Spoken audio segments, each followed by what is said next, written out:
Times, they are a-changing. We are Maine and Gabel. I'm Therese Maine. He's Jesse Gabel. Together, we co-host an afternoon radio show on Family Life, but sometimes there are things we want to talk about that we know are going to really annoy people that listen, and that's what our podcast is for. So welcome. Can't say that on Christian radio. Yeah, we get to just vent here. Okay, it's not about that. But no, one of the conversations that we had the other day was just about the times changing. You hear that expression a lot. And you hear a lot of people, especially nowadays, reminiscing about the days before screens or, oh, man, my parents' generation or the generations before that were so honorable and noble and people knew the value of a hard day's work and, you know, people still cared about morals and stuff. And there's a part of me that just wants to put pause on that and go, wait a second. Phony. Hold on. Back in the day, everything was perfect? No. I don't think so. And there's even the opposite end of the spectrum. Oh, I can't believe how we used to act. And, oh, the Romans used to feed people to lions in the Colosseums. Okay, you might have gone a little too far back with that reference. It was horrible. History's horrible, Therese, but now we're civilized. Oh, now right. The world is such a better place, and we know a thing or two about what's right and wrong. And that I don't agree with either. You know, it's funny. I was just thinking about movies the other day that we thought were okay when I was a teenager. And I was like, I can't even believe, I would never have let my kids watch something like that. But we did all the time growing up. And so I think society tends to ebb and flow. I'll be honest with you, things that I did as a teenager, I'm so glad there was no social media because it's like I wouldn't have wanted the whole world to know. The reality is that we've been doing ridiculous stuff forever, and sin has been around since, well, the garden, you know, but what has been will be again. What has been done will be done again. There's nothing new under the sun. You know, that's in the book of Ecclesiastes. So I kind of would like to say to anyone who says kids today are different, you know what? We have always had greed and jealousy and vanity and confusion. The difference, I think, is our device. You know, this phone that I have in my hand makes all of it more visible. So I think maybe we're just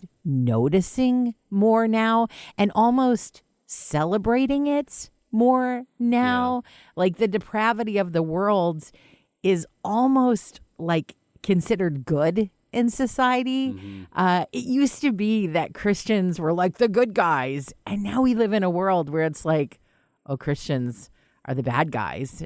Theoretically, like if we're following Jesus, we haven't changed. Yeah, the world changes. I think circumstances change, the exact details change. But as long as the world has been around, as long as we have been around, evil has been around. At least post-Garden of Eden, if we want to get really technical. Evil has always been here, and so you will always see it creeping up in society. Like, yeah, going back to the whole, like, Roman Colosseum example, that's a really brutal, like, oh my goodness, I can't believe people used to, like, watch other humans die for sport. Like, that's crazy. But we love to see that in movies. Or video games. Love a good action movie. Yeah, or in video games. Video games, too. You can actually be the person who does it. Yeah, and we glorify it. And so in that regard, like, I think the details change, but the human heart has always been wicked and deceitful above all things. And even back in the glory days, when kids knew the value of a hard day's work and all was well, I mean, look at the last 100 years. In the 20th century, humans killed more of their own kind than, like, all the other centuries of human warfare combined. Evil has always been here. And although it sounds kind of nihilistic, if you look back at history, we have never really fixed the problem of evil and sin in this world ourselves. Jesus is the cure for that. And I hope he comes soon. Then the times would change. Yeah, for sure, the times would change. I do think one thing has significantly changed over time, and that is the access that we have to information. Yeah. When I was a kid, you know, there were 3 networks of news, and they would pretty much tell the same stories in the same ways. I don't know if we were being deceived then, if there was agenda setting that was happening that I just wasn't aware of or we weren't aware of as a society. We just kind of like took things for what they were at face value. But now you have like everyone has a different perspective everyone has a different agenda, and our world has just been bombarded with information that conflicts.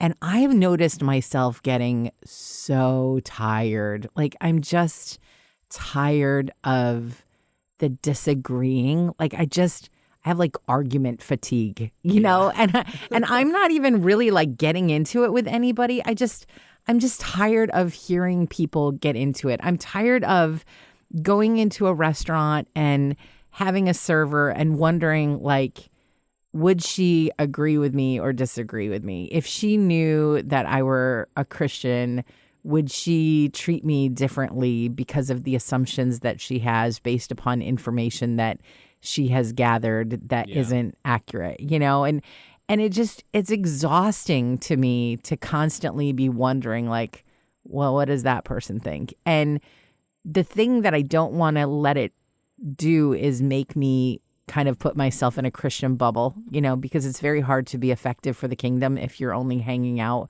with other believers. And I want to be effective for the kingdom. We have a radio show, like we talk into air that anyone can listen to. And, you just hope that God is using that in a profound way. But I also want to be impactful when I go to the grocery store or when I go out to eat or when I get my car worked on. And I'm feeling like I'm constantly having to concern myself with what information has that person consumed.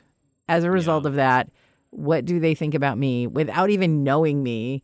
And how am I going to respond if they say something that, and it's like, oh, my brain is not meant to work at that level. I don't think that we were meant to, as people, consume this much information. I think we were meant to contemplate more. When you look back at like the Renaissance, the Renaissance of the world, this time where people just created and wrote and invented and thought and pondered.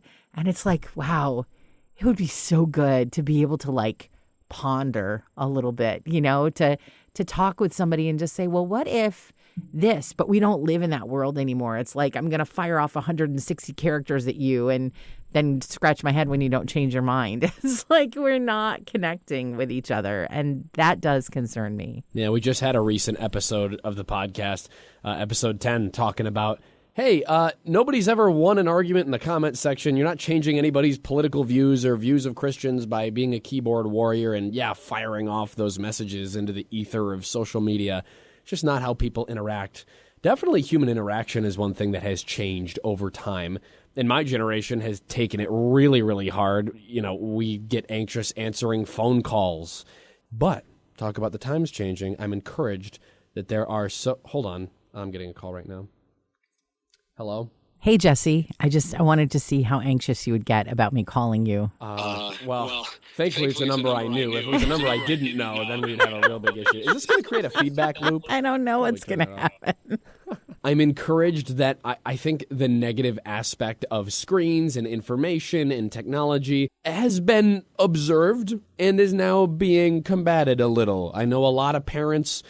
me and Maddie's age, me and Maddie, my wife, who are like, when we have kids, no phones until you're this age. We're not going to have a TV. We're not going to do video games or this or that, social media, because we've seen what it can do. And in that regard, I think the change might be swinging back to something akin to what we had 20, 30 years ago. The Bible tells us to fix our eyes not on what is seen, but on what is unseen, since what is seen is temporary and what is unseen is eternal. And maybe that's at the heart of this whole thing. Technology has changed drastically, but man's heart has not changed drastically. Nope. And God has not changed at all. So maybe the key to making it through these times is to keep your focus on him and ignore all the other stuff. Can't say that on Christian radio.